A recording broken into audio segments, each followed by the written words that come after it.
مثل الحیات الدنیا کما ان انزلناہ من السماء آمنت باللہ صدق اللہ مولانا العظیم۔ معزز و مکرم سامعین، کروڑا بار شکر ہے اس پروردگار عالم کا کہ جس نے آج کی صبح میں پھر سے زندگی عطا فرمائی اور ہمیں یہ سعادت اور توفیق دی کہ ہم اپنے پروردگار کے آ کر سجدہ ریز ہوئے۔ اللہ تعالیٰ ارشاد فرماتا ہے انما مثل الحیات الدنیا، دنیا کی زندگی کی مثال ایسے ہے کما ان انزلناہ من السماء، جیسا کہ ہم نازل کرتے ہیں آسمان سے پانی، یعنی بارش برستی ہے۔ دنیا کی زندگی کی مثال بیان کی جا رہی ہے، اور یہ مثال عقل والوں کے لیے، ایمان والوں کے لیے، شعور والوں کے لیے ہوتی ہے۔ ان لوگوں کے لیے مثالیں ہوتی ہیں جو بیدار ہوتے ہیں، جنہیں سمجھ ہوتی ہے۔ تو فرمایا کہ دنیا کی زندگی کی مثال ایسی ہے جیسا کہ کما ان انزلناہ من السماء، ہم آسمان سے پانی برساتے ہیں، بارش برساتے ہیں، فاختلط بہ نبات الارض، تو اس پانی بارش برسنے سے زمین سے نباتات، درخت اگتے ہیں، پھلات اگتے ہیں، سبزے اگتے ہیں۔ مما یأکل الناس والانعام، اور اس میں سے کھاتے ہیں انسان اور جانور، یہ ان کے لیے رزق ہوتا ہے۔ حتی اذا اخذت الارض زخرفها وزینت وظن اہلها انہم قادرون علیہا، یہاں تک کہ زمین اپنا ہار و سنگار اس سے لے لیتی ہے، اپنی زینت۔ زمین کا حسن اسی میں ہے کہ زمین یعنی سرسبز و شاداب ہو، اس کے اندر کچھ کھیتی باڑی ہوتی ہے۔ جو بنجر زمین کا کوئی حسن نہیں ہوتا، نہ بنجر زمین کی خاص کوئی ویلی ہوتی ہے۔ گاؤں کے علاقوں میں خاص طور پہ آپ جا کے دیکھیں، جو بنجر زمینیں ہوتی ہیں جن میں کچھ نہیں اگتا، ان کی خاص کوئی وقت نہیں ہوتی، اس زمین سے پیار نہیں ہوتا کسی کو، اور اس زمین کا حسن نہیں ہوتا، خوبصورتی نہیں ہوتی۔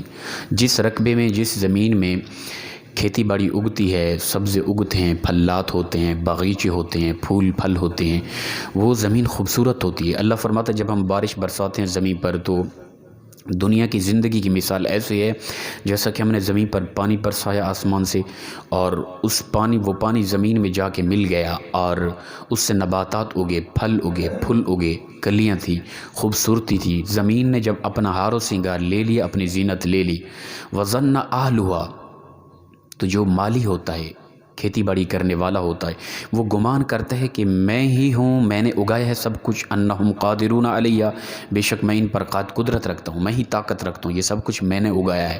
حالانکہ وہ بیج ہوتا ہے چھوٹا سا، وہ زمین پہ پھینک دیتا ہے، ٹھیک ہے نا، لیکن وہ پروردگار ہے کہ وہ چھوٹا سا بیج زمین سے اگتا ہے، بڑا درخت بن جاتا ہے، اسی سے پھل ہوتے ہیں، کئی ذائقے ہوتے ہیں، مٹھاس ہوتی ہے، خوبصورتی ہوتی ہے، خوشبو ہوتی ہے۔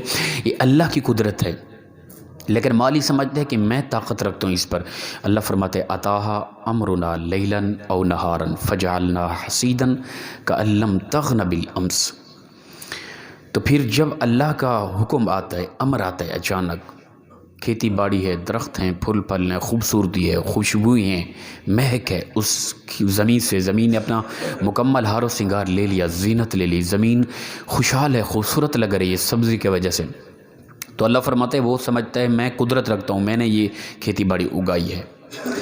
پروردگار فرماتے ہیں پھر اللہ کا اچانک حکم آتا ہے، رات کو یا دن کو اچانک اللہ کا حکم آتا ہے، ایسے طوفان ہوائیں چلتی ہیں، وہ کھیتی باڑی سب کچھ ملیا میٹ ہو جاتا ہے۔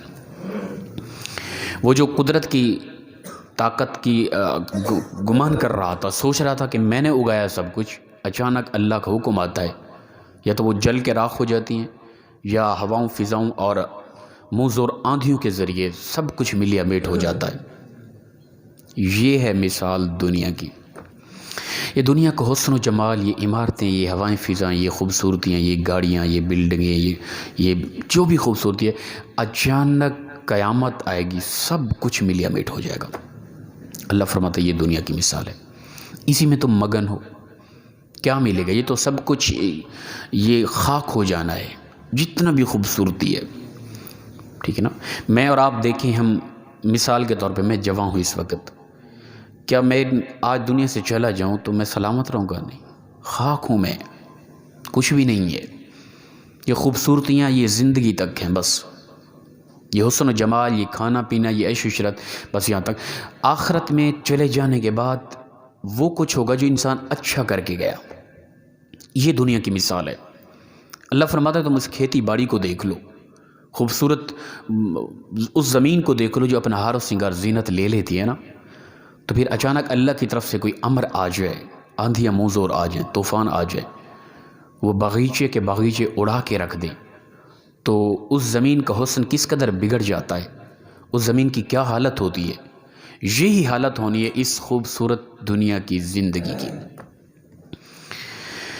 ہمارے اسلاف بزرگ لکھتے ہیں ایک حکایت، فرماتے ہیں کہ دنیا کی زندگی ایسے ہے، دنیا میں انسان ایک مسافر کی مثل ہے، انسان گزر رہا ہے، سفر کر رہا ہے۔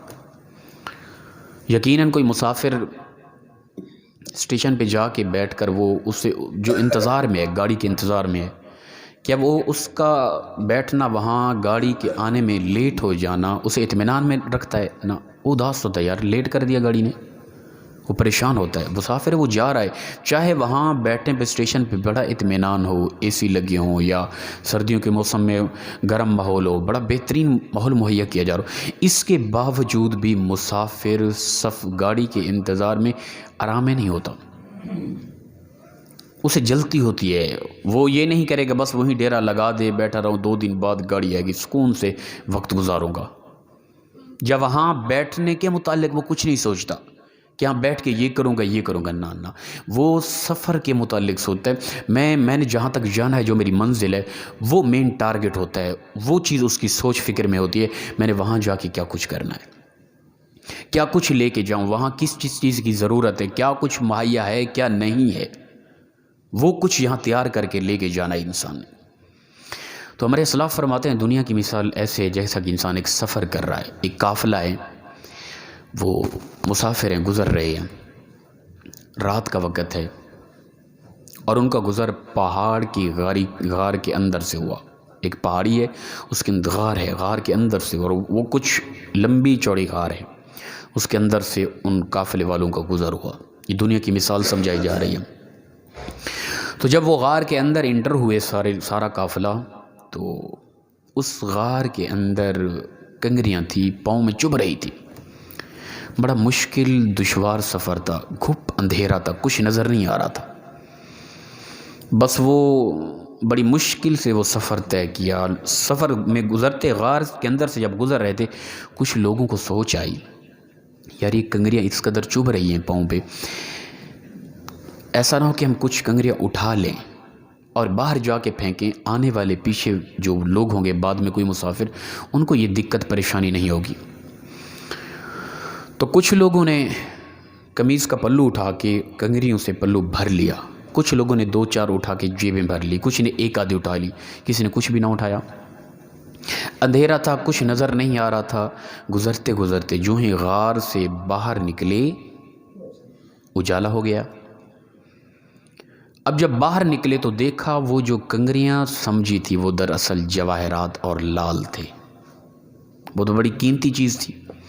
جنہوں نے بہت کچھ اٹھا لی وہ خوشیاں مناتے رہے، خوش رہے، اللہ کا شکر ادا کرتے رہے۔ جس نے تھوڑی اٹھائی وہ زیادہ والوں کی طرف دیکھتے رہے، جس نے کچھ نہ اٹھائی وہ ہاتھ ملتے رہ گئے۔ ہمارے اسلاف، ہمارے بزرگ فرماتے ہیں یہ ہے دنیا کی مثال۔ وہ غار جو تھی، اندھیرا تھا، وہ دنیا تھی، اس سے گزرنا، یہ ہم مسافر ہیں اسی سے گزر رہے۔ وہ پہاڑی کے اندر جو غار تھی وہی دنیا ہے، اور جو چبھ رہی تھی وہ دراصل عبادت تھی اللہ کی، وہ نماز تھی، وہ حسن اخلاق تھا، وہ پیار محبت تھا، وہ حقوق العباد، حقوق اللہ تھے۔ جو چبھتے ہیں، دیکھیں کتنا دشواری ہے ان کے لیے جو نماز نہیں پڑھتے نا۔ آپ جانتے ہیں، آپ اپنے بچوں کو جو نماز نہیں پڑھتے انہیں جب نماز کا کہتے ہیں صبح، کتنا مشکل گزرتی ہے ان پہ۔ تو یہ وہ کنگریاں ہیں جو چبھ رہی ہیں، ہمیں پتہ نہیں ہے کہ یہ کیا ہے۔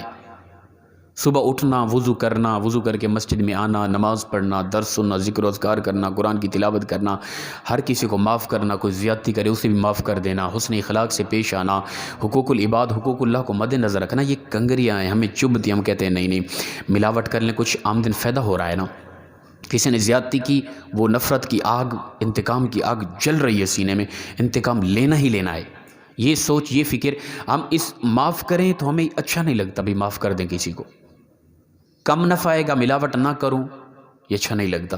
زیادہ سے زیادہ نفع، یعنی اچھائی کرنا، نیکی کرنا، برائی سے بچنا، یہ وہ کنگریاں چبھ رہی ہیں ہمیں، جو اندھیرا ہے ان کی حقیقت ہمیں نظر نہیں آ رہی. حضرت علی کرم اللہ وجہ الکریم فرماتے ہیں انسان دنیا میں زندگی میں سویا ہوا ہے، جو ہی موت آئے گی انسان اچانک یکدم جاگ جائے گا. اچھا یہ حقیقت ہے، انسان کہے گا او ہو میں کیا کرتا رہا. اب انسان دکھ کرے، چیخے، چلائے، روئے، پچھتائے، آوازیں دے، خدا کی عزت کی قسم کوئی فائدہ نہیں ہے مرنے کے بعد. آج ہمارا رونا، آج ہمارا چیخنا، آج ہمارا چلانا، آج ہمارا کچھ فکر سوچ کر لینا، یہ فائدہ مند ہے. حدیث مبارکہ کے الفاظ ہیں، اللہ کے نبی صلی اللہ علیہ وسلم فرماتے ہیں کہ مرنے کے بعد جہنم میں انسان رو رو کر، چیخ چیخ کر آنسوں کے سمندر بھی بہا دینا تو وہ بہتے ہوئے آنسوں کے سمندر جہنم کی ایک چنگاری کو بھی نہیں بجھا سکتے. لیکن دنیا کے اندر انسان اللہ کے خوف میں جب زندہ ہے، روتے ہوئے ایک بھی آنسو بہا دینا، وہ بہتا ہوا ایک آنسو جہنم کی پوری آگ کو بجھا دے گا. اسے ہم خود اندازہ لگا لیں. آج ہم سوئے ہوئے ہیں، ہمیں نیند ہے، ہم اس غار سے گزر رہے ہیں، اندھیرا ہے، ہمیں کچھ نظر نہیں آ رہا، یہ عبادتیں کنگریاں چبھ رہی ہیں، دل نہیں کرتا کرنے کو. لیکن جو ہی اس غار سے، اس دنیا سے، اس اندھیرے سے اجالے کی طرف پہنچیں گے، یہ ظاہری آنکھ بند ہوگی، حقیقی آنکھ کھلے گی، پھر جھٹکا لگے گا کیا کر کے آیا. پھر روئیں گے، پچھتائیں گے، کاش وہ کنگریاں اٹھا لیتے، کاش ہم کچھ کر لیتے. پھر دوسروں کی طرف دیکھتے رہیں گے، جنہوں نے کچھ اٹھا لی، جنہوں نے کچھ کر لیا، ان کی طرف دیکھتے ہاتھ ملتے رہیں گے. آج وقت ہے، یہ اندھیرا ہے، ضلالت ہے، گمراہی ہے، کچھ نظر نہیں آ رہا، یہ وہ غار ہے، ہم اس سے گزر رہے ہیں. یہ چبھ رہے ہیں عبادات، قرآن کی تلاوت، ذکر و اذکار، درود پاک، نماز، یہ چبھتی ہیں، دل نہیں کرتا. لیکن اگر ان کو ہم اٹھا لیں، ان کو ہم جیب میں ڈال لیں، ان کو ہم اپنا قمیض کے پلو میں ڈال لیں، اور جو ہی اس غار سے باہر نکلیں گے، ظاہری آنکھ بند ہوگی، حقیقی دنیا کی طرف پہنچیں گے، حقیقی آنکھ کھلے گی، پھر جب اس کا اجر دیا جائے گا نا، وہ کمال ہوگا. تو اللہ فرماتا ہے دنیا کی مثال ایسی ہے جیسا کہ کھیتی ہے. زمین، پانی آسمان سے برستا ہے، اس سے کھیتی باڑی اگتی ہے، زمین اپنا حسن لے لیتی ہے، اللہ کا حکم آتا ہے، سب کچھ ملیا میٹ ہو جاتا ہے.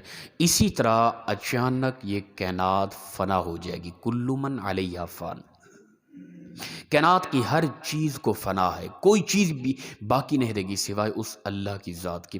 ایک ایسا لمحہ بھی آئے گا قیامت کے موقع کہ پروردگار غصے میں ہوگا. بعض اوقات ہم سمجھتے ہیں کہ رزق میں کمی ہے تو اللہ ناراض ہے ہم پہ. خدا کی ناراضگی یہ نہیں ہوتی. خدا ناراض ہو تو کچھ رہے بھی نہ، ٹھیک ہے نا. جب اللہ تعالیٰ ناراض ہوگا نا مکمل طور پہ غصے کا، وہ وصف جباریت اور قہاریت میں ہوگا. کائنات کی ہر چیز ختم ہو جائے گی، ملیا میٹ ہو جائے گا. یہ ہوائیں، فضائیں، یہ اندھیرے اجالے، یہ آوازیں، سب کچھ ختم ہوگا. خدا کی ذات غصے میں ہوگی. اب آواز آئے گی اللہ کی طرف سے، بتاؤ دنیا کے اندر دولت کی وجہ سے غرور تکبر کرنے والوں، کہاں گئی تمہاری بڑائی؟ ہے کوئی میرے علاوہ کائنات کے اندر؟ کچھ بھی نہیں ہوگا. پھر کئی صدیوں تک اللہ کا غصہ یہ قائم رہے گا، یہی ماحول رہے گا، کچھ بھی نہیں ہوگا کائنات کے اندر.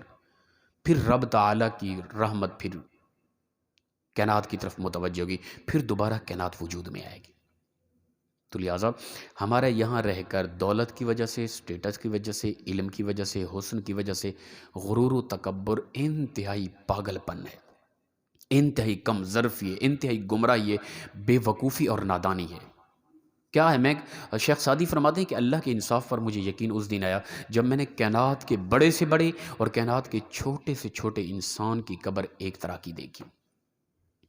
کون ہے جو کہے کہ میں جی بڑا آدمی ہوں؟